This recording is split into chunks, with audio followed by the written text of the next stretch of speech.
Alors bonsoir à toutes et à tous, bienvenue à cette nouvelle Unipop Art, Littérature et Cinéma. Nous sommes ravis de vous recevoir à l'occasion de la projection du film Apollonia, Apollonia, ce très beau portrait sur la peintre Apollonia Sokol. Vous le savez sûrement, nous devions recevoir initialement Apollonia Sokol pour une rencontre ici à Pessac. Et malheureusement, elle n'est pas disponible, elle a dû accepter une résidence de travail à Tokyo au Japon.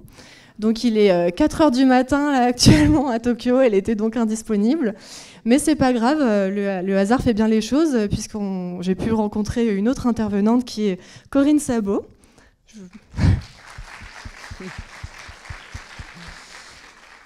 Qui vient tout juste de finir son cours au lycée Montaigne, puisqu'elle est enseignante aux classes préparatoires Cagne et Hippocagne d'histoire de l'art. Donc je la remercie pour sa présence.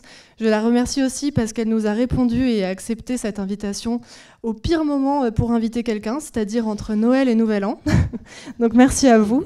Et donc je me permets de vous présenter Corinne Sabot. Vous êtes historienne de l'art et aussi artiste plasticienne. Et vos travaux sous ces deux casquettes rejoignent à peu près les mêmes thèmes. Avant, vous m'avez parlé de la question de réactiver la mémoire, de grands sujets comme le sujet de la nature, de la beauté, de l'art, de sexe et de la question du corps féminin, de la femme. Donc c'est ce dont nous allons parler ce soir, de la représentation de la femme dans l'art. Et donc je trouve que c'est une très belle rencontre entre votre travail d'artiste, nous allons voir vos œuvres ce soir, et votre travail d'histoire de l'art, d'historienne, et le travail d'Apollonia Sokol. En fait, tout se rencontre très bien. Et voilà, je pense qu'on peut commencer la conférence. Merci à vous et bonne Unipop.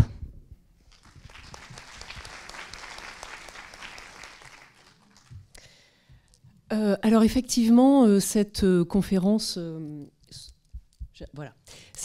ce soir portera sur les représentations archétypales de la femme. Vous m'entendez bien, c'est bon? Ouais.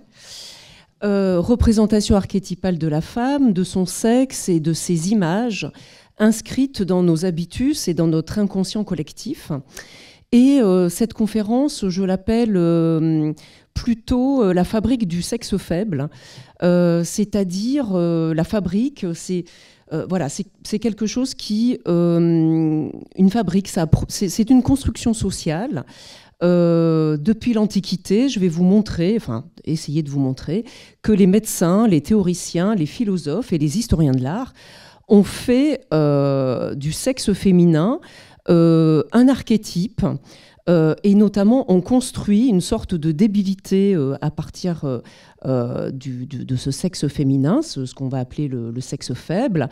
Et ce sexe faible a été mis à jour, cette construction, cette fabrique, a été mise à jour par les Women's Studies, des travaux notamment américains qui ont eu lieu dans la deuxième moitié du XXe siècle. Et ces Women's Studies sont venus corriger les points aveugles de siècles de stéréotypes, finalement, et d'archétypes. Et donc, je vous propose de revenir sur cette fabrique. Et en même temps, je vais vous montrer des œuvres que j'ai créées sur cette thématique du sexe faible. Et je finirai par parler d'Apollonia Sokol. Et vous verrez, il y a évidemment plein de liens entre les travaux d'Apollonia et cette construction du sexe faible, cette fabrication du sexe faible. Alors, effectivement, l'histoire des sciences médicales et philosophiques aussi, l'histoire des sciences médicales vont contribuer à la fabrication de stéréotypes. Dans l'Antiquité, plusieurs philosophes, plusieurs médecins vont construire une mythologie autour de la débilité et de la fragilité féminine qui va évidemment alimenter les discours scientifiques du sexe faible. En effet, pour les Grecs et les Romains, l'homme et la femme ne sont pas considérés comme deux sexes naturellement égaux. La femme est vue par rapport à l'homme comme une impuissance, une incomplétude et une imperfection. Au IVe siècle avant Jésus-Christ, Platon, dans son livre Timée, propose une définition philosophique du féminin. La femme est, dans l'ordre de la nature, selon Platon, une créature défectueuse et inférieure, destinée avant tout à la propagation de l'espèce. Son ancien disciple Aristote, après Platon, Aristote écrit vers le troisième quart du IVe siècle avant Jésus-Christ un traité qu'il appelle Histoire des animaux, où il élabore une théorie du corps féminin, qui là aussi va s'ériger pendant plusieurs siècles en magistère incontestable. Pour Aristote, une fatalité organique condamne la femme dès sa naissance à une faiblesse ontologique et une défectuosité naturelle. D'après lui, d'après Aristote, le sexe féminin est génétiquement inférieur au sexe masculin en raison d'un développement embryonnaire imparfait et inachevé. Sur ce, pour Aristote, et ça va avoir des répercussions sur la médecine aussi, pour Aristote, la femme est un simple réceptacle passif,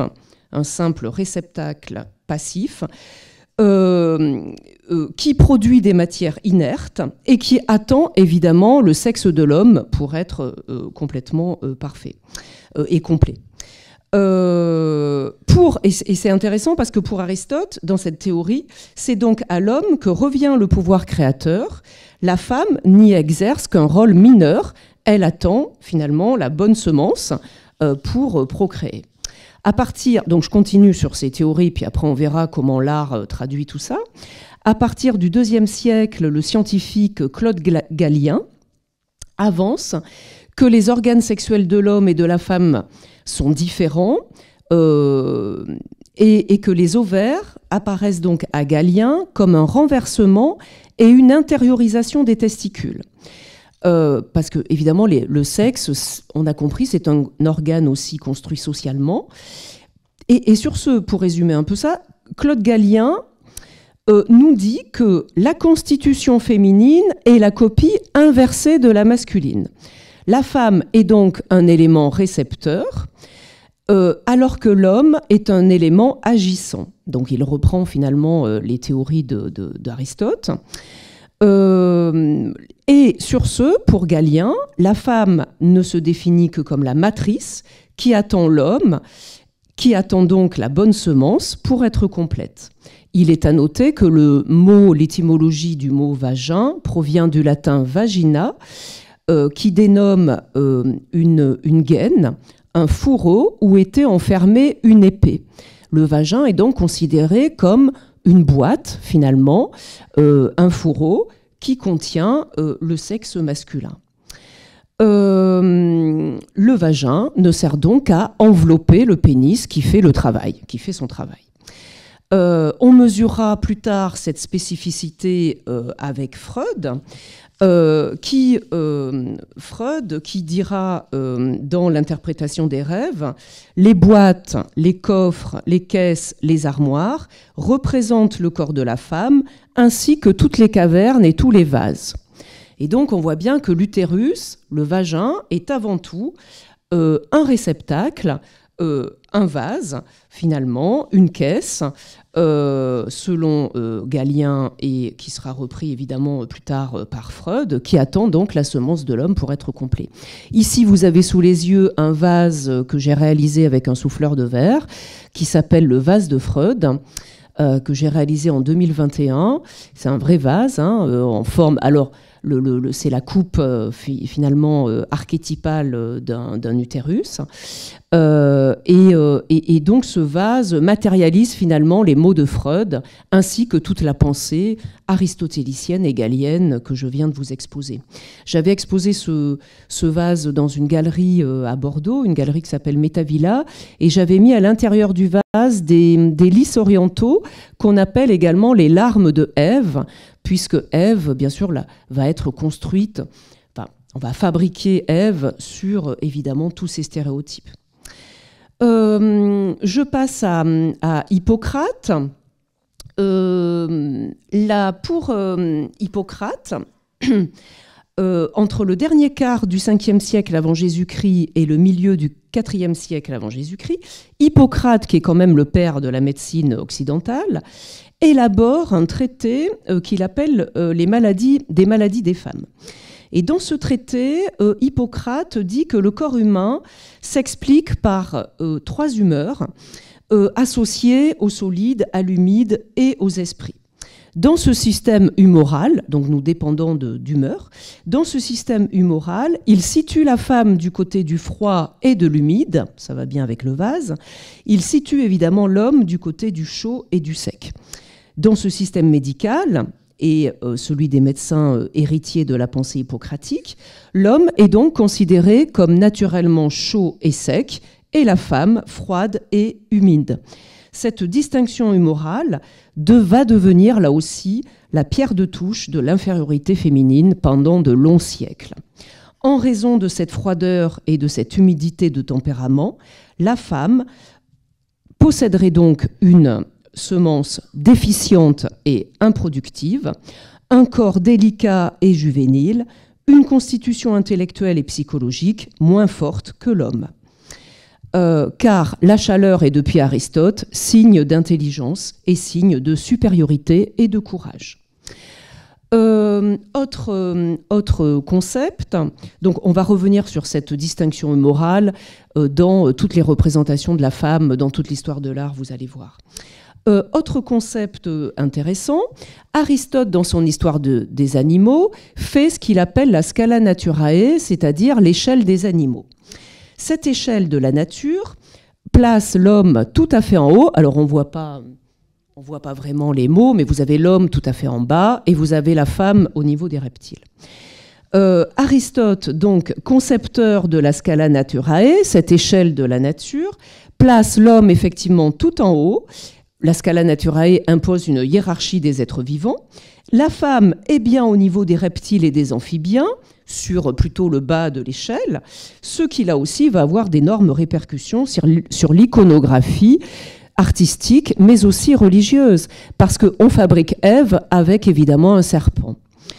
Hippocrate estime aussi, dans cette animalité, Hippocrate estime aussi que l'utérus est, je cite, un animal dans un animal, c'est-à-dire, pour Hippocrate, d'abord l'utérus est un être dangereux qu'on n'explique pas, on verra que Freud reprendra ce système-là, cette théorie-là, et que cet animal dangereux se déplace en plus dans la cage thoracique des femmes, ce qui explique leur soudaine saute d'humeur.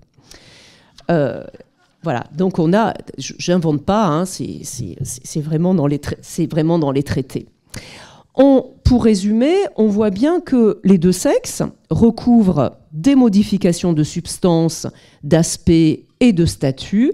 Le sexe est optimal pour l'homme, hein, on l'a compris, nature optimale pour les hommes qui produisent du sperme grâce à un corps chaud, actif et vigoureux, minoré pour les femmes qui parviennent seulement du fait de leur nature molle et humide à produire du sang, c'est-à-dire celui des règles, qui ne sert à rien. Vous avez un autre grand philosophe et historien qui s'appelle Pline l'Ancien pendant l'Antiquité, et Pline l'Ancien fait du sang des menstruations un symbole d'abjection. Dans son histoire naturelle, Pline l'Ancien déclare que le sang des femmes ternit le brillant de l'ivoire, fait mourir les abeilles, étouffe les plantes, fait éclater les miroirs, attaque le fer et la rouille. Effectivement, je ne sais pas si vous avez ce souvenir, mais moi je me souviens quand mes grands-parents tuaient le cochon à la ferme, on disait aux filles de ne pas s'approcher de la cuisine quand on avait nos règles. Donc c'est intéressant de voir que ces archétypes antiques passent quand même de génération en génération et produisent évidemment des stéréotypes complètement faux.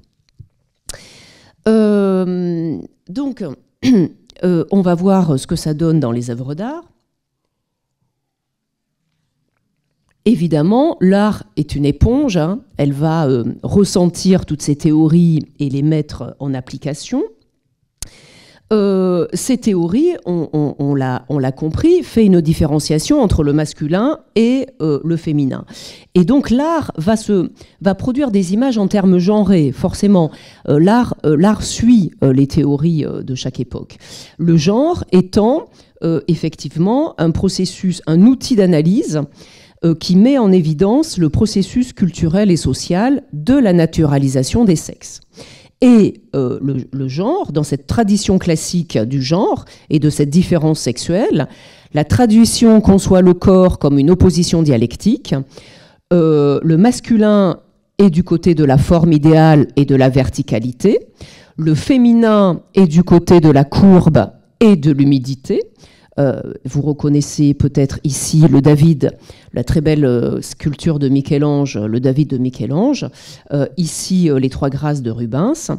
Le masculin, c'est la forme idéale, il est du côté de la perfection, de la vérité et de la profondeur. Le corps féminin est du côté de l'humidité, de l'organique, de l'imperfection, du mensonge, du paraître et de la surface. L'homme est fort et ses formes sont verticales et dures. La femme est faible et donc elle est ronde, molle et humide. Et donc on le voit très bien avec ce Michel-Ange, ce David de Michel-Ange créé en 1504, une sculpture publique de 5 mètres de haut qui trônait sur la Piazza della Signoria de Florence.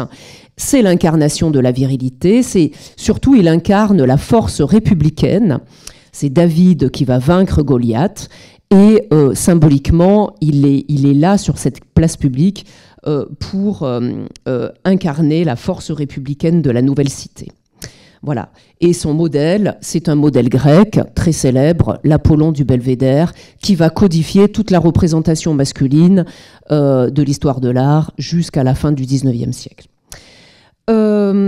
Tous les traités de la Renaissance font effectivement du corps de l'homme un modèle à suivre. Le corps de l'homme, selon Alberti, premier historien de l'art et premier théoricien de l'art, Alberti, dans son De Pictura de 1435, déclare effectivement que le corps masculin est la mesure de toute chose, évidemment puisque la femme incarne l'imperfection. Et Rubens va faire de nombreux traités aussi. Rubens, c'est le XVIIe siècle. Et Rubens, ici, avec les trois grâces de 1639 que vous pouvez voir au Prado à Madrid, fait de la femme une incomplétude. Elle est l'inférieure, elle est inférieure à l'homme, elle n'a pas d'intelligence, et donc elle ne peut être représentée par une robustesse, une fermeté, etc. Au contraire, Rubens écrit dans ses livres et dans ses traités que la femme a forcément un corps frêle et défaillant, un corps adipeux tout en courbe, qui est là justement pour attiser le désir de l'homme et plaire à l'homme. Donc, pour résumer, l'homme est une personne publique quand on regarde le grand David de Michel-Ange, alors que la femme est une personne intime, on la cache, elle est là juste pour attirer le plaisir. Vous avez, je ne peux pas vous montrer, mais en fait, vous avez dans ce très beau tableau du Prado, une écharpe humide qui passe de sexe en sexe et qui évoque évidemment la fluidité et la tempérance humorale de la femme. Donc cette écharpe humide et transparente, elle tombe du bas de la première grâce qui est là, elle passe dans les fesses de la deuxième et elle vient dans le pubis de la troisième. Donc on est bien dans cet élément liquide et mou finalement qui relie ici ces trois femmes. Donc Rubens avec ici la Vénus au miroir du Louvre, voilà. Et puis ce David de Michel-Ange qui est aujourd'hui à l'Accademia à Florence.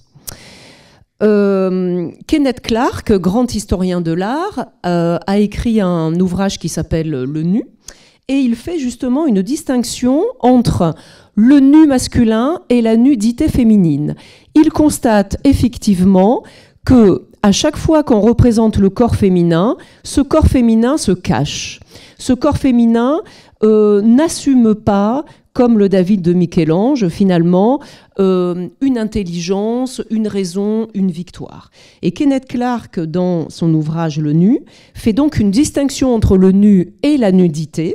Le nu serait pour lui l'image d'un corps équilibré, épanoui et assuré de lui-même, alors que le corps dénudé renvoie dans l'Antiquité à la tradition des Vénus Pudica. Ces Vénus Pudica, vous en avez une sous les yeux, c'est l'Aphrodite de Cnide où c'est ici en plus petit la Vénus Médicis, qui sera d'ailleurs le modèle de la naissance de Vénus de Botticelli. On voit bien exactement, voilà, donc ce sont deux sculptures grecques, et quand on les compare avec l'Apollon du Belvédère, on voit bien que d'un côté, on a un nu complètement épanoui, et de l'autre, une nudité qui suggère plutôt un état de dénuement, qui suggère plutôt une faiblesse, une gêne, une infériorité. Et donc on les voit dans toutes nos Vénus Pudica de l'histoire de l'art, la naissance de Vénus par Botticelli, la Vénus d'Urbain par Titien, ou plus tard, évidemment, allons bon, comment ça s'appelle, l'Olympia de Manet. Je continue sur cette distinction sexuelle et cette distinction genrée entre le sexe masculin et le sexe féminin.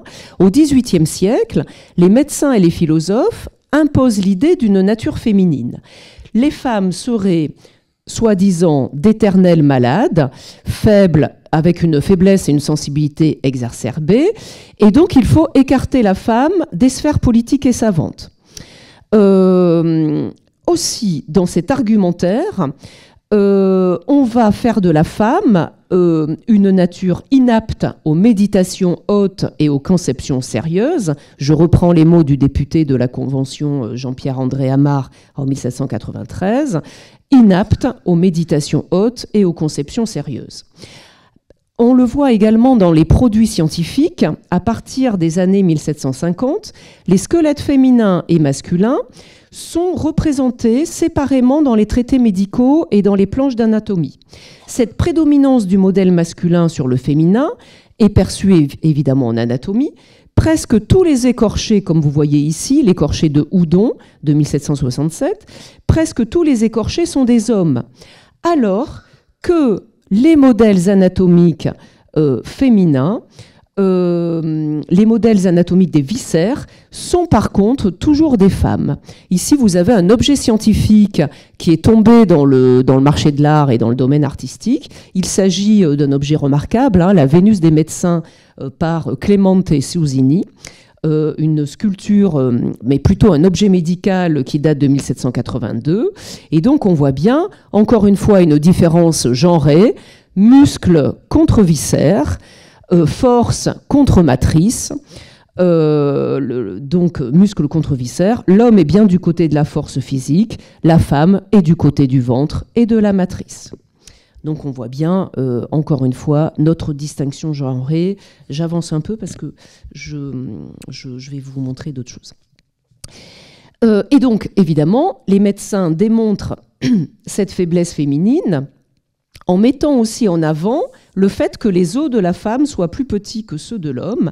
La cage thoracique de la femme est aussi plus petite et plus étroite, sa peau est plus molle, ses muscles sont plus mous, et forcément, la femme est beaucoup plus irritable, beaucoup plus capricieuse, elle est esclave de ses sensations, elle est esclave de ses sentiments, elle ne peut se raisonner, la femme est du côté du cœur, elle est du côté de la passion, elle ne peut absolument pas raisonner ses nerfs et raisonner sa sensibilité.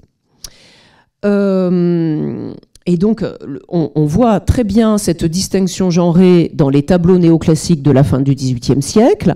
Vous avez sous les yeux un tableau très célèbre du Louvre qui s'intitule « Le serment des Horaces », grand tableau de 1784, de Jacques-Louis David. Jacques-Louis David étant un des grands artistes du néoclassicisme.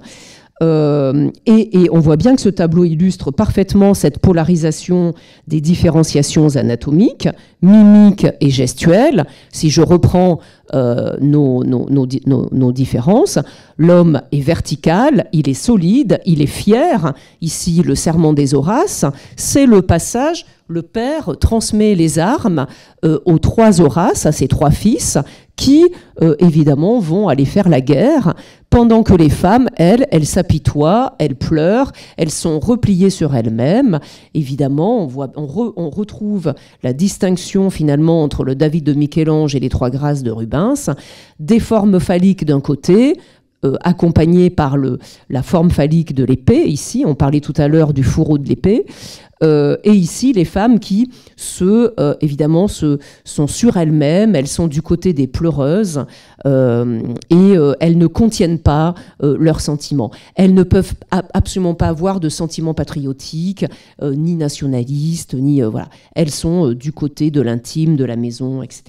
On retrouve cette distinction toujours chez Jacques-Louis David avec un autre grand tableau qui s'intitule « Les licteurs rapportent à Brutus le corps de ses fils », tableau de 1789.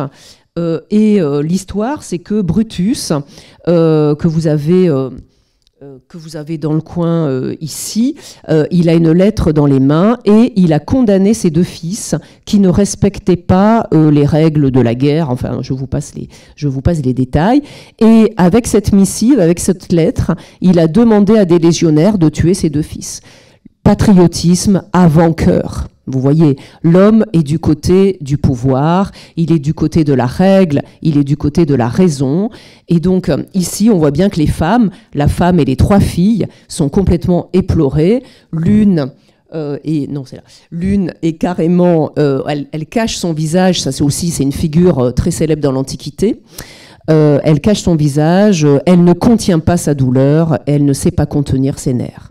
Et donc, elles sont... dans la maison, c'est la domesticité. Donc l'homme, c'est une personne publique, la femme, c'est une personne plutôt intime et reliée à la maison. Et on le voit avec cette corbeille à couture qui se trouve au centre du tableau, au niveau de la table. Voilà, effectivement, Rousseau, Diderot vont reprendre finalement cette question de la vraie nature de la femme, qui va être au centre de nombreuses publications et de multiples débats tout au long du XVIIIe siècle. Les physiologistes de l'époque enferme la femme dans ses propriétés reproductrices et nourricières.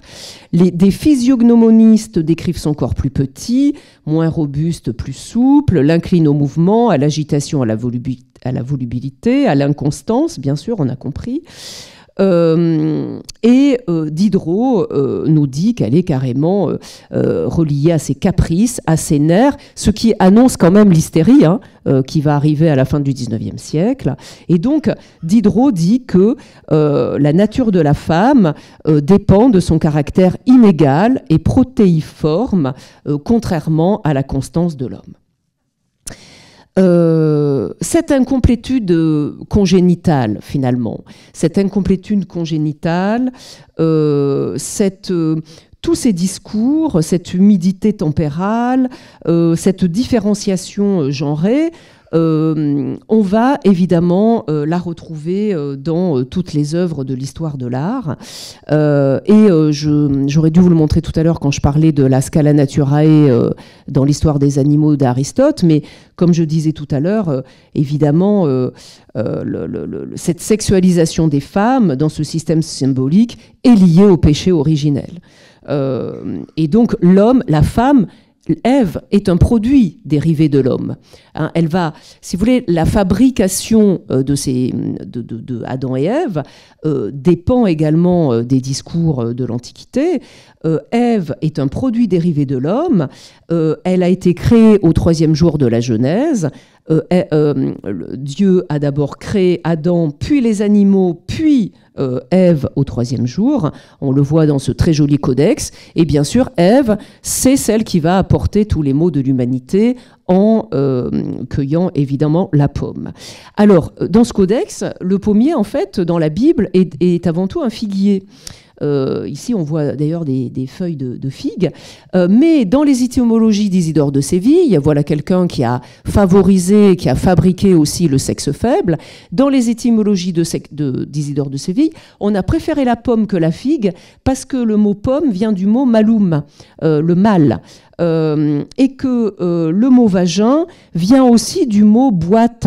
Le vagin, c'est une porte, c'est une boîte, c'est un coffre, c'est un gouffre, comme finalement on l'a un peu vu tout à l'heure.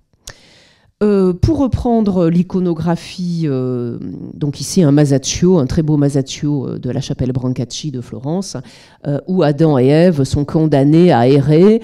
Je vous rappelle que la femme, elle, doit accoucher dans d'horribles souffrances, tu enfanteras dans la douleur, etc., etc. Donc Ève va être punie, ainsi que la femme en général. Vous connaissez évidemment ce tableau forcément très célèbre, L'origine du monde de Courbet, réalisé en 1866. Je voulais aussi revenir sur d'autres théories qui vont avoir lieu au XIXe siècle, mais vous montrer aussi que cette origine du monde de Gustave Courbet, réalisé en 1866, qui est au musée d'Orsay, qui a été réalisé pour un sultan turc français du nom de Khalil Bey, qui possédait également le bain turc. Et c'est intéressant de savoir que Khalil Bey cachait ce nu féminin, quand même incroyable, hein, réalisé en 1866, Khalil Bey cachait ce nu féminin derrière un petit rideau vert. Et donc, c'est intéressant de voir qu'on retrouve la distinction de Kenneth Clark, le nu, le dénudé. Ici, on est presque devant un nu pornographique. Et il n'y a presque pas d'érotisme, parce que dans l'érotisme, on est toujours dans le caché, montré, dévoilé. Ici, on serait plutôt du côté de la pornographie, alors qu'avec le voile vert, finalement c'est un nu que l'on dénude, avec le voile vert, on retombe finalement dans une vision scopique, comme dit Freud, et dans un objet que l'on désire, et que l'on désire regarder, évidemment, et posséder aussi. Et ce qui est intéressant avec nos théories de tempérance humorale, c'est que Courbet a réalisé L'origine du monde en 1866 en même temps que toute une série de tableaux qu'il appelle les sources de la Loue.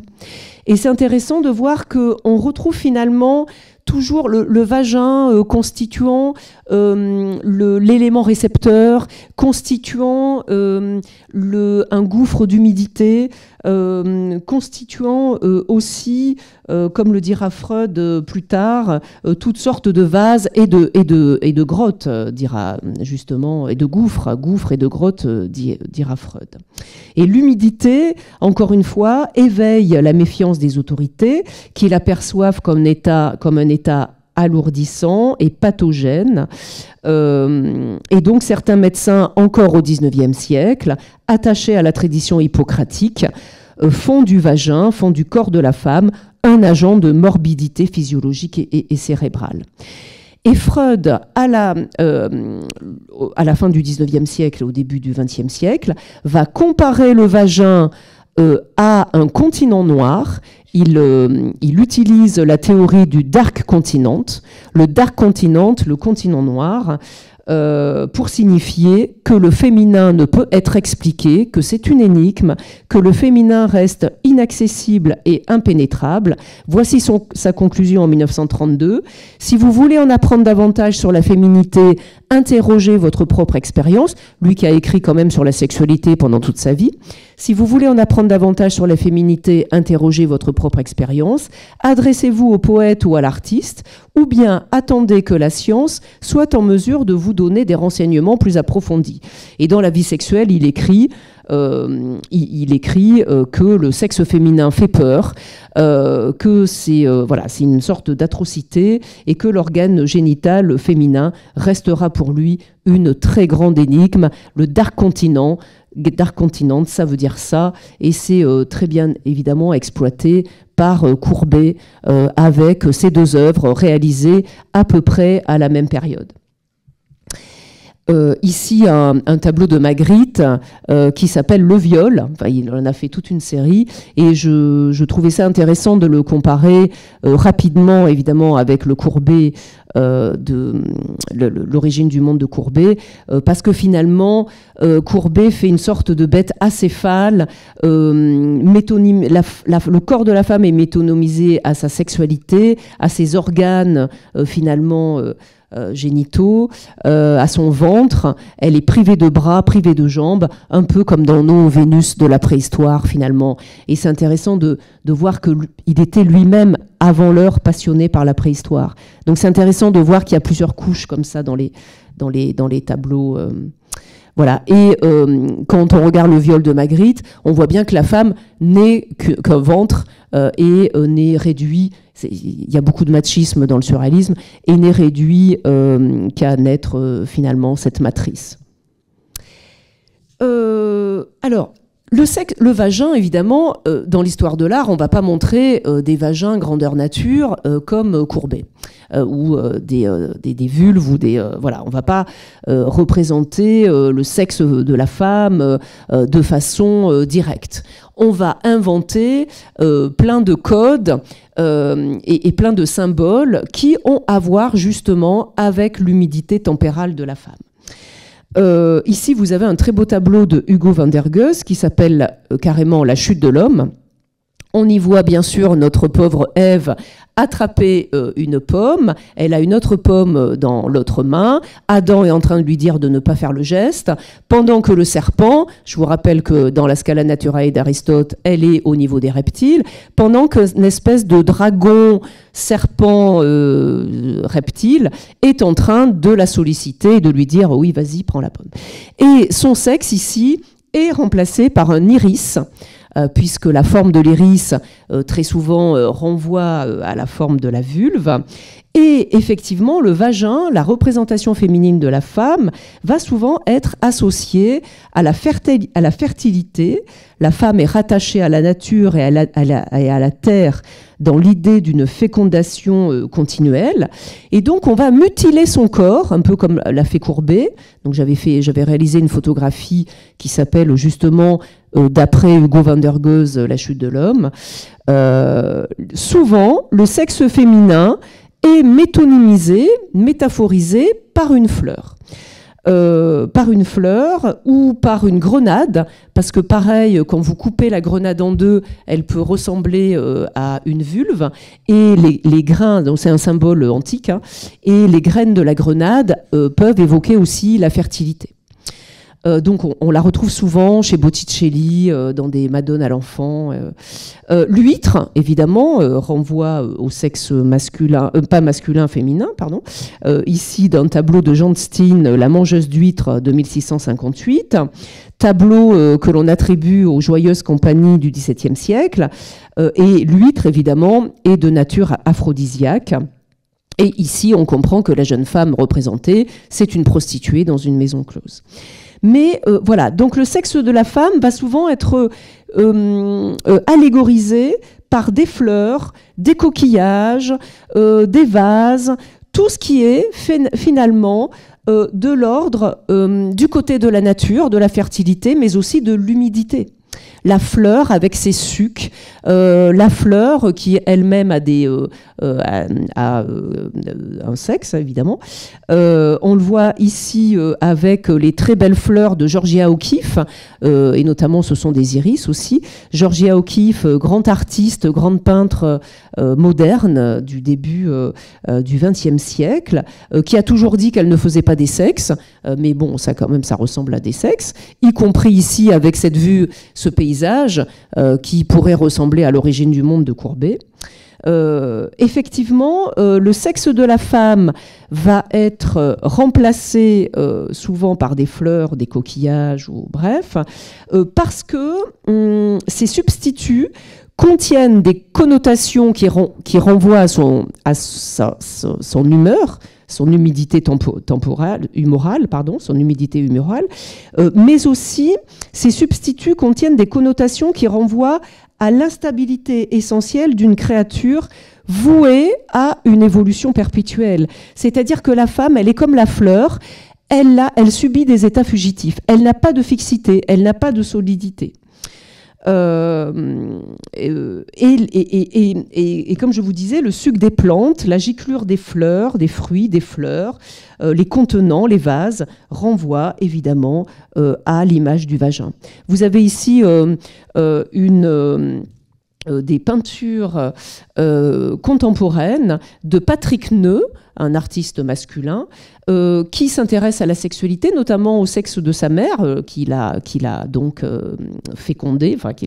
Et Patrick Neu, tous les ans, à la même époque, à l'époque des iris, c'est-à-dire en mars-avril, vient dans le jardin de sa mère, il s'enferme dans le jardin de sa mère et il peint pendant une semaine des aquarelles d'iris, comme s'il retourner finalement à la matrice, et on retrouve finalement cette jonction entre le sexe féminin et l'iris. On la retrouve ici avec un beau diptyque qui vous présente un iris de Robert Mapplethorpe, un grand photographe américain, et ici l'iris de Robert Mapplethorpe est associé à une sculpture de Rodin.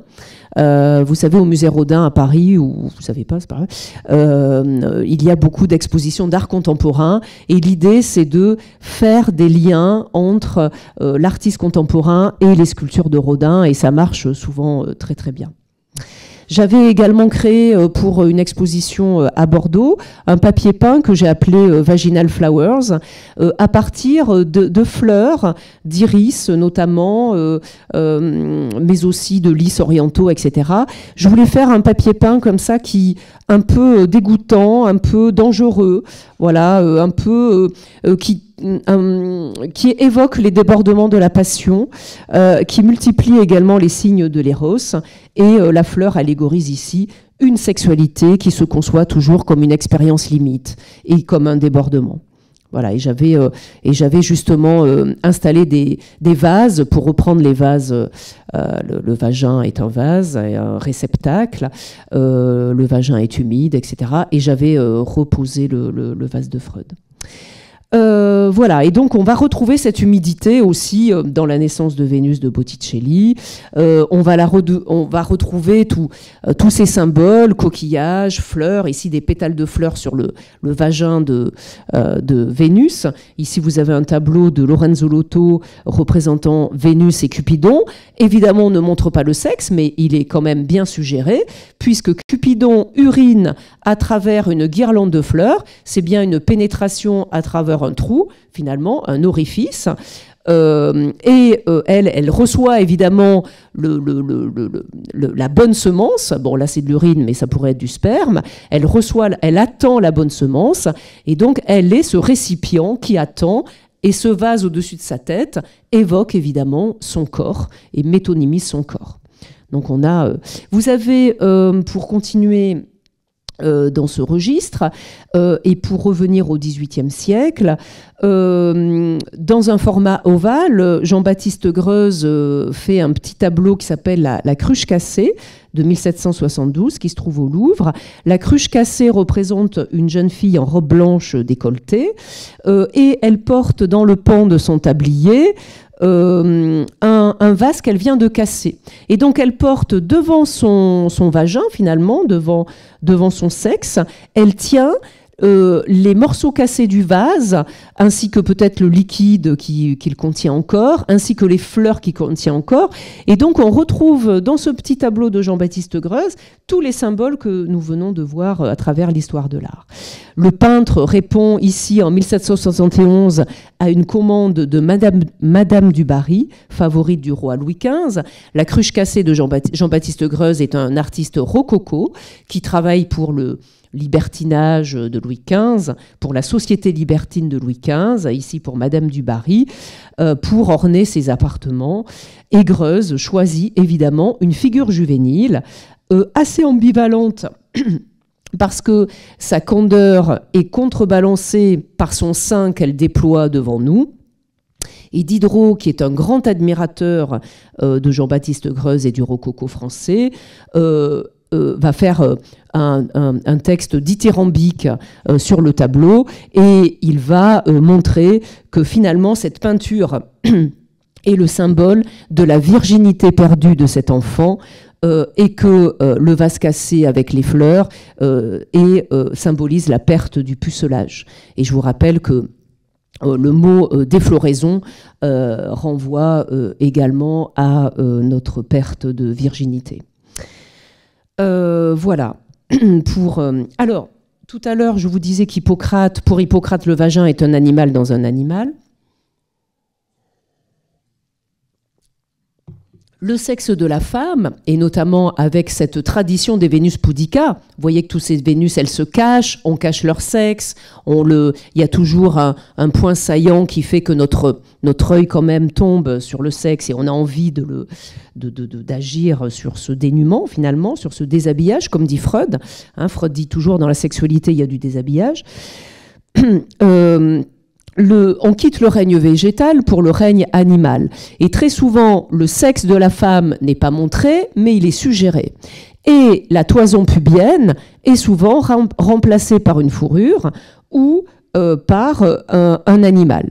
C'est le cas ici avec Rubens, dont on a vu tout à l'heure les trois grâces.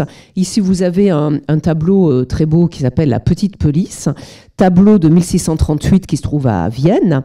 Et dans La Petite Pelisse, Rubens témoigne de son désir pour sa femme Hélène Fourment. Sa jeune épouse est représentée nue comme une Vénus pudica de l'Antiquité. Elle tient sur son corps une pelisse, et notamment devant son sexe, qui devient donc la matérialisation même de sa toison pubienne. Et donc, dans toute l'histoire de l'art, on va voir effectivement que le sexe féminin n'est pas montré, mais remplacé par des avatars et remplacé par d'autres symboles. Ici, on retrouve dans le rococo Fragonard, l'élève de François Boucher, Fragonard qui va faire une gimblette en 1777. C'est quoi la gimblette? Alors, on voit souvent des jeunes filles qui s'amusent avec des chats, avec des petits chiens. On voit quand même que leur sexe est dénudé. Il y a toujours un drap qui passe à côté pour qu'on puisse le regarder. La toison pubienne n'est pas montrée, mais suggérée et déplacée. Et ici, ça va encore plus loin dans un sexe qu'on veut montrer, mais qu'on ne montre pas, puisque la gimblette, en fait, c'est ce qu'elle tend à son petit chien. La gimblette, c'est un petit biscuit en forme d'anneau. Et en fait, elle en tient un dans sa main en l'air et dans sa main plus basse, elle tient 5 anneaux qu'elle a mis dans ses doigts. Et donc, on a encore une fois un effet de pénétration et un effet... voilà, bon, bref, vous avez compris.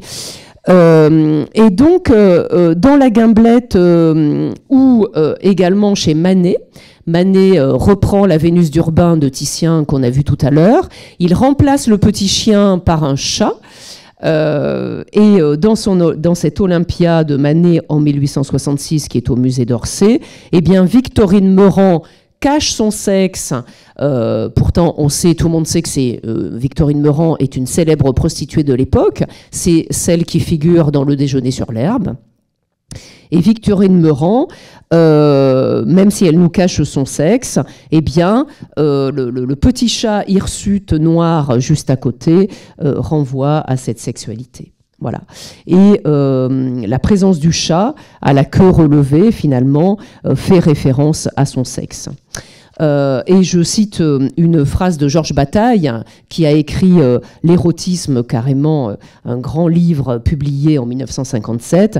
Et Georges Bataille dit « L'image de la femme désirable serait fade si elle n'annonçait pas un aspect animal, sauvage et régressif. » Donc, vous voyez ce qu'on peut dire.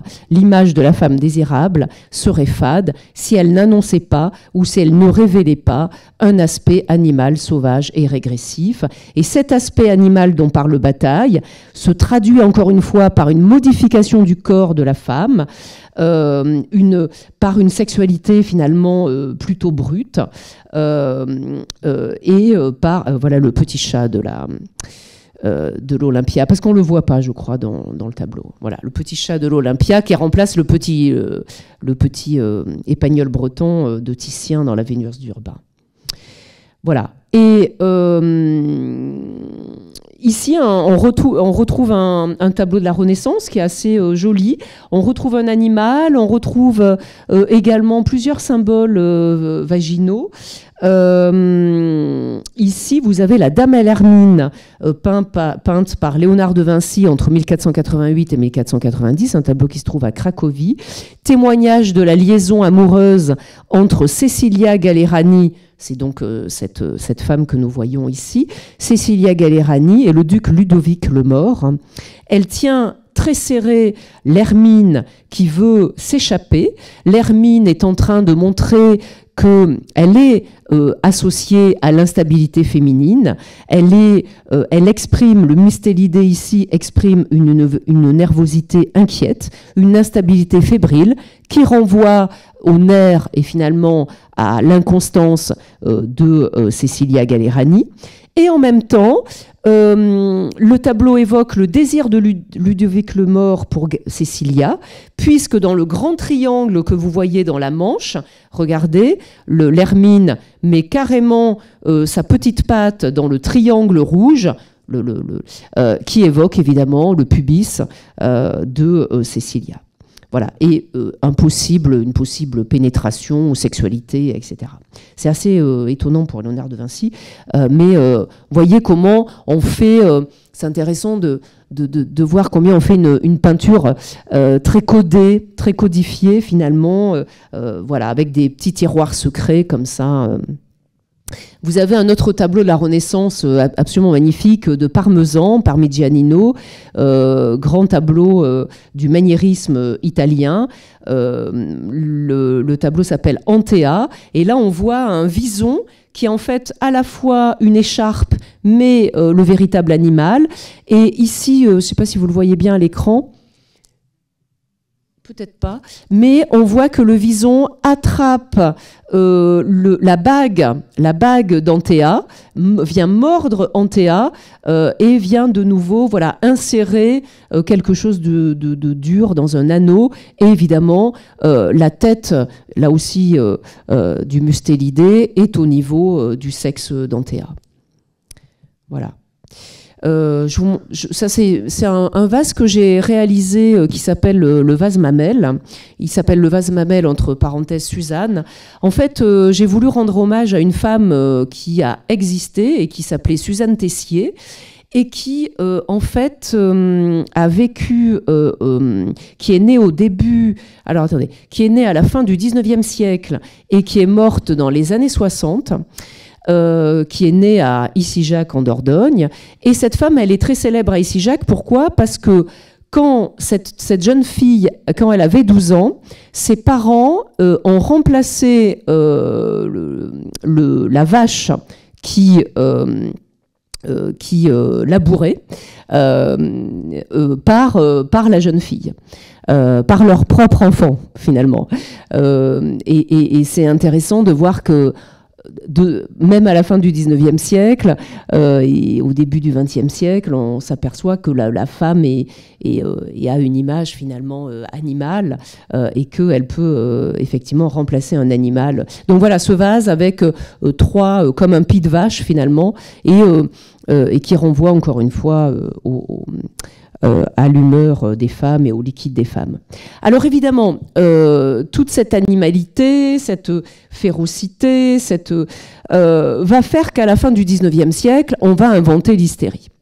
Le corps des femmes devient hystérique à l'hôpital de la Salpêtrière. Le mal-être à la fin du 19e siècle va se transformer en maladie, en expérience de la folie, et cette maladie devient objet de connaissance. Et cette maladie, elle va être appelée par Jean-Martin Charcot et par Freud d'hystérie traumatique.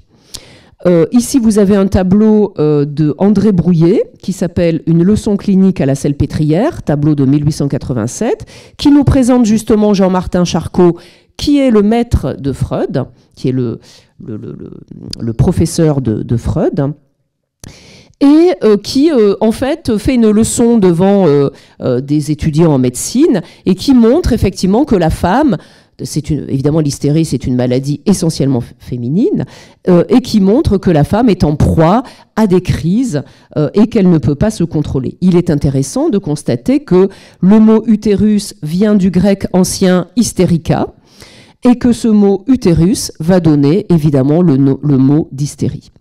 Hippocrate, le père de la médecine, a été le premier à avancer que l'utérus perd les pédales, il ne le disait pas comme ça, mais que l'utérus perd les pédales, que l'utérus peut produire des émanations toxiques et que l'hystérique, donc, va effectivement devenir à la salpêtrière un objet d'étude avec une icône de l'hystérie Augustine. Je crois qu'il y a un film qui a été sorti.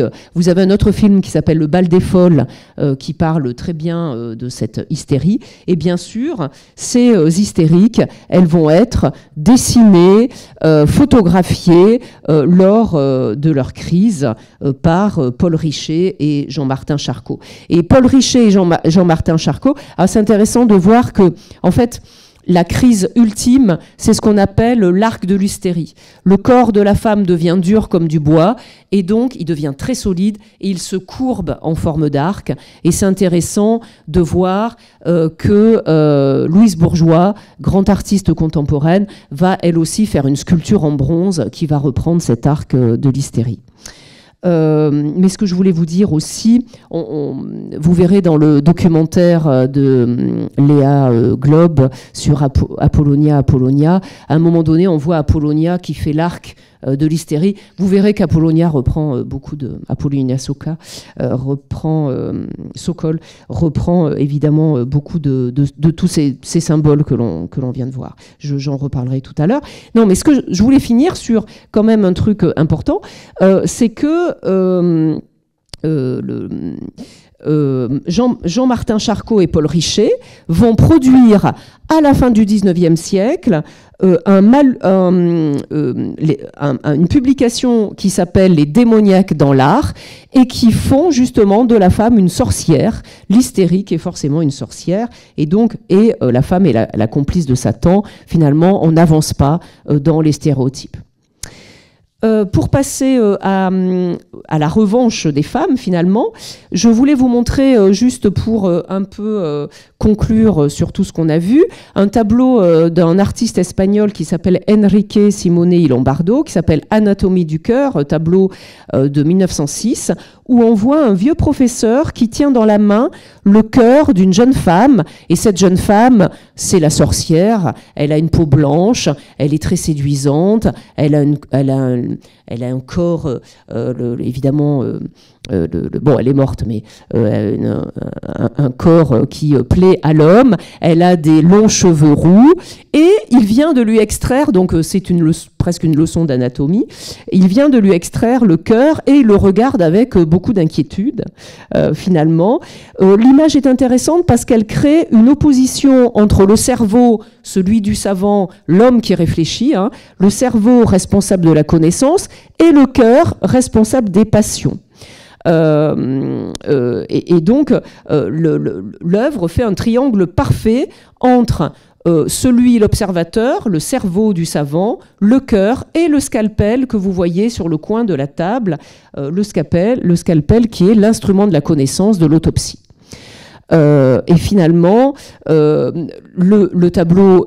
message du tableau est très clair. La femme apparaît ici comme un être incapable de contrôler ses pulsions, incapable de contrôler ses sentiments. Elle n'obéit qu'à son cœur, alors que l'homme n'obéit qu'à son cerveau. Elle n'obéit qu'à son cœur et à son sexe, bien sûr.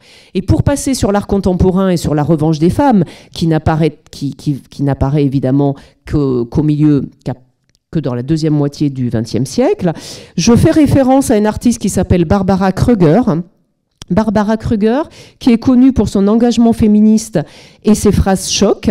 Et donc, elle va réhabiliter, resservir le tableau de Enrico Simoni et Lombardo en inscrivant au-dessus du cornu de la femme « nos radios ».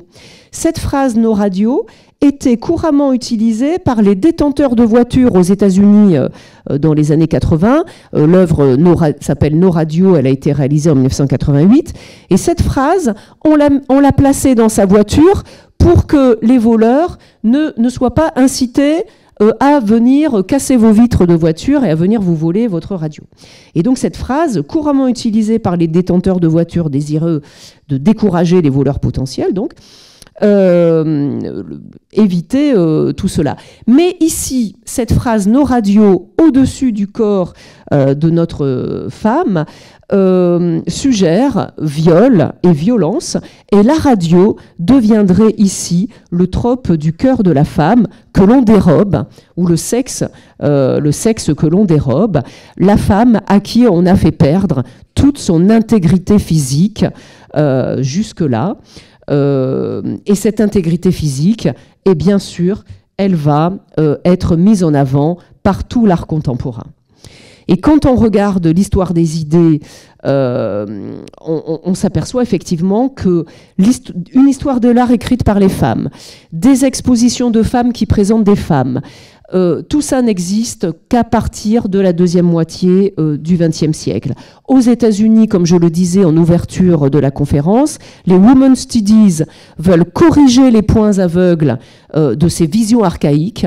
On veut dénaturer le sexe de la femme, tel qu'on l'avait naturalisé avec toutes ces visions archaïques, et on veut surtout les rendre visibles. Vous avez remarqué quand même que dans tout le déroulé historique que je viens de faire, il n'y a pas une seule femme. Pourquoi ? Parce que l'histoire de l'art a été écrite par les hommes. Il y a eu des femmes dans l'histoire de l'art, comme Rosa Bonheur, qui a été la complice et la collègue de Gustave Courbet. Mais ces femmes ont été invisibilisées à un moment donné par des historiens de l'art. Et Rosa Bonheur, qui était très célèbre à son époque. On faisait même des papiers peints et des tasses à thé avec ses tableaux. Elle était très célèbre à son époque et elle est carrément... elle a disparu de la connaissance dans toute la première moitié du XXe siècle. Et on vient de la réactiver finalement, on vient de la redécouvrir il y a une dizaine d'années. Et vous savez, à Bordeaux, on a eu une grande exposition Rosa Bonheur. Et donc l'idée des féministes, finalement, on les appelle comme ça, mais enfin tout le monde est féministe, hein, au milieu du XXe siècle, de grandes manifestations de femmes sont effectivement à la recherche d'une subversion de la société. Pour ces féministes, le constat est le suivant. Si on veut sauver le statut de la femme dans la société, il faut transformer sa représentation, il faut transformer son image. Si on veut contester, c'est structural finalement, si on veut contester sa structure, il faut reprendre les images et il faut évidemment déconstruire la mythologie médicale et philosophique et artistique qui lui était attribuée. Et donc, que vont faire ces féministes, ces femmes ? Eh bien, elles vont avoir recours à des médiums qui n'étaient pas utilisés par l'homme. Après la Deuxième Guerre mondiale, l'art contemporain va inventer des nouveaux médiums, la performance, la vidéo, l'installation. Et ces femmes artistes, pour changer l'image de la femme, vont faire des performances un peu choc, comme ça, pour évidemment nous choquer, ça c'est la première idée, et pour nous faire réfléchir et faire réfléchir à tout ça. La performance, grâce à l'accent mis sur le corps humain, et les créatrices carrément se mettent à nu, comme le David de Michel-Ange. Ici, c'est un nu assumé, c'est pas un nu dénudé. Vous comprenez, par rapport à la distinction que fait Kenneth Clark, c'est un nu qui s'assume et qui a des choses à dire. Et grâce à leur corps nu, elles affichent donc un corps assumé qui a un message à délivrer. On est loin des Vénus Pudica. Ici, vous avez sous les yeux une performance très célèbre qui s'appelle Interior Scroll de Caroline Schneemann. Et donc, les Canadiennes et les Américaines ont été vraiment très virulentes sur ce changement de la nature féminine, hein, beaucoup plus que les Françaises. Et en août 1975, Caroline Schneemann réalise cette performance, Interior Scroll. Elle se met debout sur une table et elle dit qu'elle va interroger l'espace vulvaire. Et dans la performance, On la voit dérouler, elle s'est mis un texte dans le vagin, elle le déroule et elle va nous le lire. Donc c'est le but de la performance. Ce texte propose finalement une lecture de son propre ouvrage, un texte qu'elle a écrit en 1975 aussi, et qui s'appelle « Cézanne, she was a great painter ». Alors que Cézanne, on sait très bien que c'est un homme, mais Cézanne, pour elle, Cézanne, c'est une femme. Et donc, elle veut finalement dire que la femme peut avoir un cerveau, que la femme peut réfléchir, que la femme peut dire des choses. Et évidemment, le point culminant de cette performance, c'est au moment où elle sort le rouleau de papier de son vagin et où elle lit le texte. Et le vagin devient l'espace de l'intellect. Hein, le vagin, c'est plus la matrice, il devient un cerveau finalement. Le vagin devient l'espace de l'intellect, le vagin devient l'espace de la maîtrise et de la rébellion. Et ce premier texte apparaît dans l'histoire tout simplement, et dans l'histoire du féminisme, comme le premier texte féministe de l'histoire de l'art. Voilà, et donc cette performance, et on voit bien que le corps est un corps slogan, c'est un corps qui a des choses à dire et qui le fait avec des dispositifs particuliers. Alors après, je ne vous passe pas tous les détails, mais il y a plein de femmes artistes qui vont peindre avec leur vagin, par exemple, comme la japonaise Kubo. Oui, la femme peut être une artiste, oui, les femmes peuvent être des artistes, et donc le vagin devient ici... voilà, elle se met un pinceau dans le vagin pour peindre, et donc c'est une véritable performance parce que évidemment c'est très difficile. Vous avez, parce qu'évidemment la question c'est de changer l'image de la femme, certes, mais c'est aussi de changer la vision du réel et de changer la tradition dominante, c'est-à-dire la tradition patriarcale, de changer la tradition dominante, blanche, masculine et occidentale. Et donc, vous avez une grande historienne de l'art qui s'appelle, la première d'ailleurs, Linda Nochlin, qui a écrit Femmes, Art et pouvoir, comme vous le voyez là. Et donc, elle se pose la question, pourquoi n'y a-t-il pas eu de grandes artistes femmes dans un essai publié en janvier 1971 ? Et elle répond, puisque l'histoire de l'art a été écrite par des hommes, tout simplement. Et donc, Linda Nochlin veut réactiver toutes ces femmes oubliées dans l'histoire de l'art. Pareil pour un groupe féministe qui n'existe plus aujourd'hui et qui s'appelait les Guerrilla Girls, et qui vont faire, un peu comme Barbara Kruger, des affiches slogans qu'elles vont placarder dans l'espace public. Et donc, on voit bien, hein,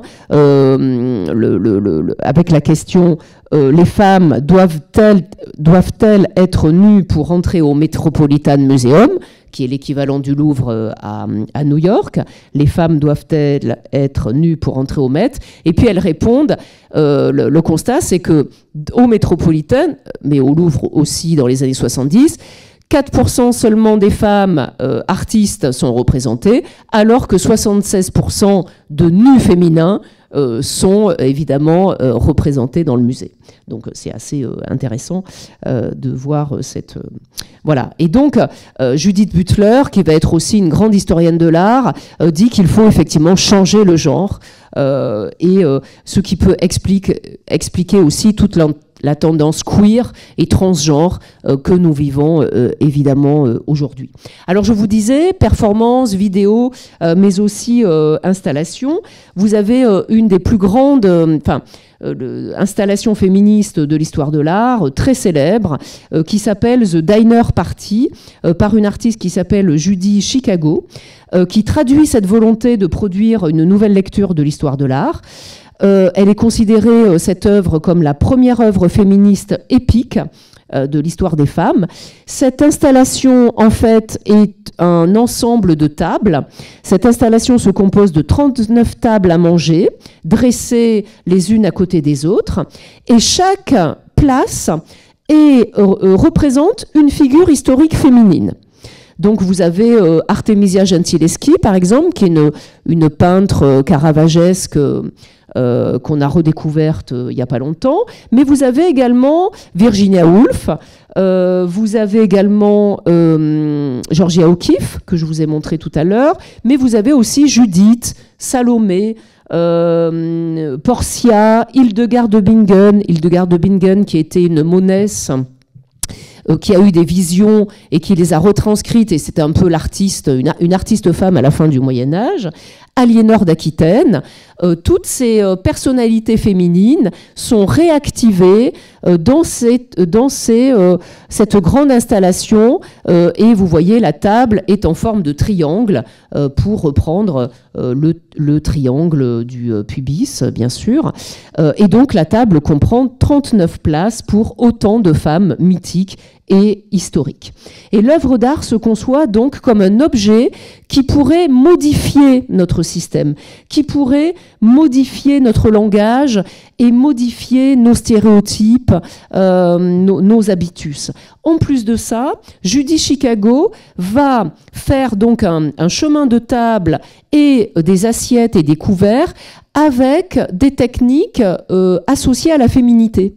Elle va, par exemple, tisser, elle va réactiver le textile, elle va faire une œuvre d'art donc textile, elle va faire une œuvre d'art en céramique, c'est-à-dire avec des techniques qui étaient réservées aux femmes, aux artisans, pas totalement artistiques. Donc finalement, vous voyez, il y a plusieurs couches de rébellion dans cette grande œuvre de Judy Chicago, qui tente donc, avec cette œuvre, de fournir un exemple de redéfinition de l'art et de redéfinition de la femme.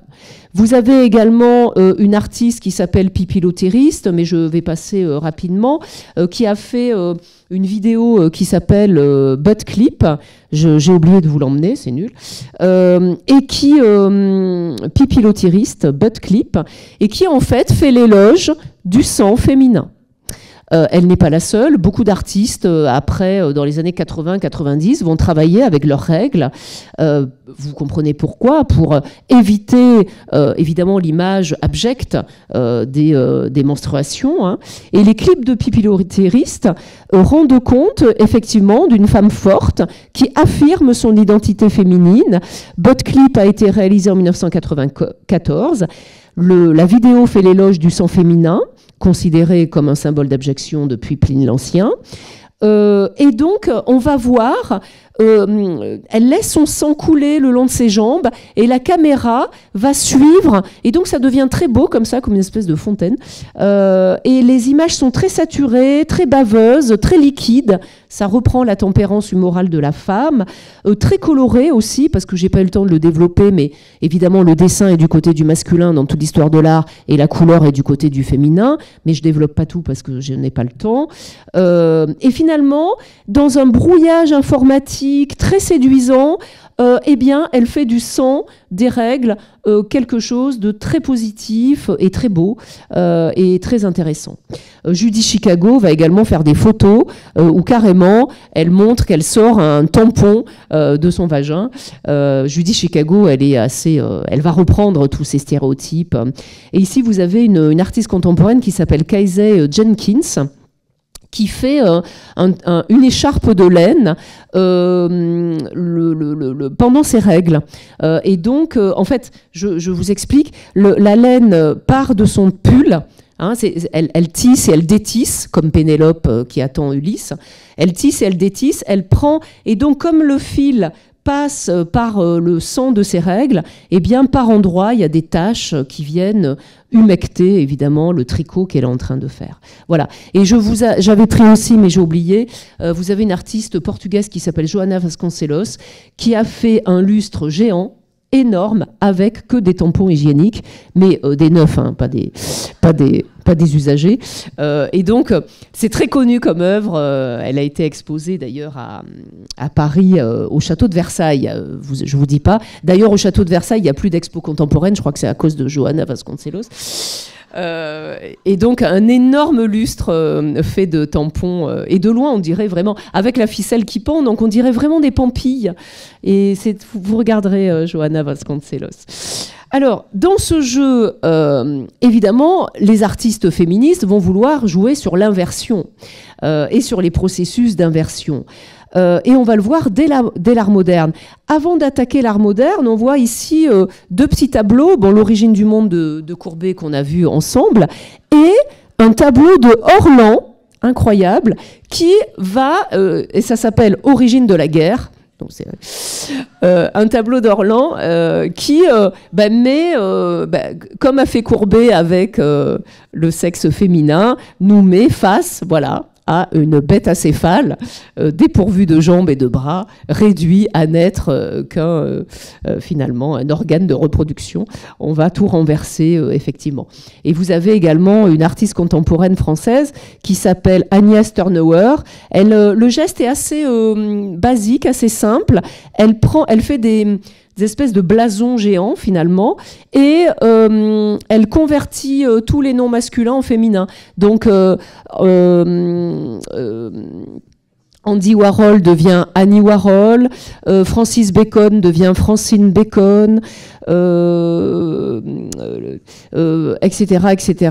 Jean Nouvel devient Jeanne Nouvel, et Jackson Pollock devient Jacqueline Pollock. Voilà, donc c'est assez intéressant. Ce procédé d'inversion, il existe depuis l'art moderne, et les premiers à faire ces procédés d'inversion, ce sont des hommes.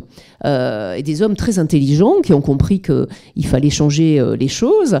Ici, vous avez un Constantin Brancusi qui s'appelle Princesse X. Constantin Brancusi, Princesse X, exposée au Salon des Indépendants de 1920. La pièce représente un pénis turgescent, mais en fait non, parce qu'elle représente le portrait de la princesse Marie Bonaparte. Elle était contente sûrement, le portrait de la princesse Marie Bonaparte, celle qui a introduit le travail de Freud en France, justement. Donc ça c'est intéressant. Et finalement, même si on retrouve la verticalité, la dureté, la solidité du mâle et du phallus, cette inversion, le fait que ce soit le portrait d'une femme, finalement renverse un petit peu les choses. Et c'est intéressant de voir que l'artiste Louise Bourgeois va également faire une célèbre sculpture qu'elle appelle Fillette. Elle, carrément, le sexe de l'homme devient une fillette, et elle va exhiber, à l'époque, Louise Bourgeois est née en France, mais elle a eu une longue carrière aux États-Unis, et dans les rues de New York, elle va se promener avec sa fillette sous le bras. Ici, une photographie de Robert Mapplethorpe que je vous ai montré tout à l'heure.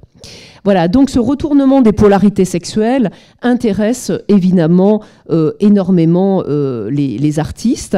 Et la première artiste à travailler sur le genre, et notamment sur le transgenre, c'est une surréaliste qui s'appelle Claude Cahun. J'ai jusqu'à 20h, c'est ça? Oui, bon.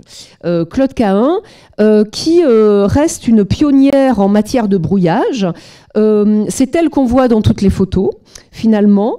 Et avec son amante, sa maîtresse Marcel Moore, elle va engager une réflexion sur le double et sur le ni masculin ni féminin. Donc elle se coupe les cheveux parce que évidemment les cheveux signifient assez vite le masculin ou le féminin, et donc elle va inventer une forme de réversibilité comme ça, avec un être ni tout à fait masculin finalement, qui n'a pas de genre. Voilà. Et Claude Cahun travaille dans les années 20. Hein, c'est une artiste surréaliste, elle travaille dans les années 20 et elle va effectivement faire entrer dans l'art une réflexion sur la posture, sur l'indétermination des organes sexuels, même si ces postures restent finalement plutôt masculines, regard franc. Voilà. Donc elle se déguise, elle incarne des aviateurs, elle incarne des métiers plutôt masculins, mais avec son corps de femme et ses finalement cette inversion et cette homosexualité qu'elle affirme évidemment dans son œuvre. Mais Marcel Duchamp a été aussi un des premiers à travailler sur la réversibilité. Marcel Duchamp, vous savez, le concepteur du ready-made, qui a fait un célèbre portrait de lui, enfin c'est Man Ray qui a fait cette photo, de Marcel Duchamp en Rose c'est la vie. Et Marcel Duchamp, lui, combat déjà, c'est un féministe avant l'heure, et il dit que peu importe que l'artiste soit un homme ou une femme, du moment que c'est un créateur. Et donc Marcel Duchamp et donc Claude Cahun, Marcel Duchamp vont avoir d'énormes répercussions sur la génération d'artistes queer et notamment sur des gens comme Apollonia Sokol, hein, dont la pratique retrouve un peu tout ça. Je crois que je ne vais pas avoir le temps, mais beaucoup d'artistes surréalistes comme Frida Kahlo vont travailler aussi sur ce transgenre. Ici, un portrait de Frida Kahlo, ça s'appelle le autoportrait aux cheveux coupés. Et donc, elle revêt un costume d'homme. Dans le surréalisme, la femme est souvent perçue comme une femme enfant, une femme objet. Ici, une photographie de Man Ray qui s'appelle Érotique voilée. Et donc, la femme est souvent représentée comme un objet. Et beaucoup de femmes féministes vont jouer sur ces inversions. Vous avez ici un tableau de Léonore Fini, Léonard Fini qui retrouve un Cranach, qui refait une Vénus de Cranach. Ici, un tableau de Léonard Fini. Alors, je me suis perdue parce que j'essaie d'aller plus vite, qui date de 1947. Voilà, pour vous dire tout simplement que les femmes, ici, un autoportrait de Léonard Fini, autoportrait au Scorpion. Les femmes surréalistes sont peut-être les premières à comprendre qu'il faut aussi réviser l'image de la femme et apporter finalement faire de la femme une artiste. Voilà, c'est ce que je voulais dire. Dans toutes les créations des féministes, la femme apparaît comme celle qui nourrit sa famille, celle qui effectivement apporte une certaine fertilité, mais en même temps, c'est la femme artiste, c'est la femme démiurge. C'est une femme capable elle est capable de créer la nature, donc elle est capable de créer l'œuvre. Et donc, il y a déjà ce discours dans les femmes surréalistes. Et ici, vous avez un très beau tableau de Remedios Varro qui s'appelle La création des oiseaux, tableau de 1958. C'est un autoportrait de l'artiste en train de créer, de dessiner, mais en même temps, c'est elle qui crée les oiseaux. Donc la femme a ce pouvoir, la femme a des pouvoirs alchimiques. Oui, c'est une sorcière, mais effectivement, c'est une sorcière maintenant qui s'assume et qui est capable de produire des œuvres et de produire des grandes œuvres. Et quand on regarde effectivement le travail d'Apollonia Sokol, puisque la conférence est en lien avec le documentaire de Léa Globe, Apollonia, ici au cinéma Jean Eustache, qui fait le portrait pendant 13 années de l'artiste peintre, de sa formation à l'école jusqu'à sa consacration, mais aussi du portrait de sa colocataire Oksana Shachko, ex-Femen, et de la réalisatrice elle-même. Effectivement, l'art du portrait, chez Apollonia Sokol, va reprendre cette autonomisation de l'autoportrait surréaliste féministe. Je pense qu'il y a ça, même si c'est inconscient chez Apollonia, je pense que tout le travail des féministes se ressente effectivement chez elles. Et effectivement, donc Apollonia se sert, elle, de la peinture comme porteuse de messages. Et donc, là, on reconnaît justement sa colocataire, Oksana. Et Apollonia va également convoquer toutes les grandes figures de l'histoire de l'art. Elle aussi va, un peu comme Judy Chicago et son Diner Party, je pense que chez elle, c'est aussi un combat. Elle veut réhabiliter les grandes femmes artistes comme... alors, mon image est trop petite, je suis désolée. Comme Artemisia Gentileschi ou Elisabeth Elisabetta Sirani, qui a fait un portrait au XVIIe siècle qui s'appelle Portia, et Apollonia Sokol fait également un autoportrait d'elle-même en Portia se blessant la cuisse, Portia étant une héroïne romaine qui, pour pouvoir prouver sa valeur à son mari, va carrément se blesser. Pour pouvoir prouver à son mari qu'elle est forte et qu'elle n'est pas sujette à ses humeurs, eh bien, elle va se trancher le corps. Et donc, on voit qu'Apollonia Sokol reprend finalement. Mais chez Apollonia, il y a également les figures de Agathe. Agathe, qui est une grande figure religieuse à qui on a coupé les seins et qui exhibe généralement ses seins dans un plateau, comme chez Zurbaran. Judith, Georgia, Artemisia, on retrouve tous ces noms dans les tableaux d'amis de Apollonia Sokol. Et vous avez un grand tableau d'ailleurs, je ne sais plus si on le trouve, si on le voit dans... Non, je crois que c'est un tableau récent, qui s'appelle Le Printemps et qui est une redite du Printemps de Botticelli. Ici, le Printemps qui s'appelle également Linda, Nicolas, Raya, Dustin, Simone, Nirina, Claude Bella Duran, un tableau de 2020 où l'artiste met en scène un groupe de femmes trans et non-binaires en réponse à la peinture de Botticelli qui s'appelle également le Printemps. Et donc, l'idée, c'est de questionner le genre, effectivement. Elle va, là aussi, le questionner. Alors, on ne trouve pas des grands tableaux sur le net. Un tableau d'Apollonia qui s'appelle The Cure, un tableau de 2023, qui reprend un tableau français du Louvre, La Pietà de Villeneuve-les-Avignon. Et l'artiste... Pardon, on ne voit pas, mais l'artiste est nue, elle reprend l'arc de l'hystérie de la salpêtrière, et elle est dans son atelier, et autour d'elle, ses collaborateurs viennent la soigner. Donc, importance de l'atelier et importance de la création de l'artiste. Je vous remercie. Merci beaucoup.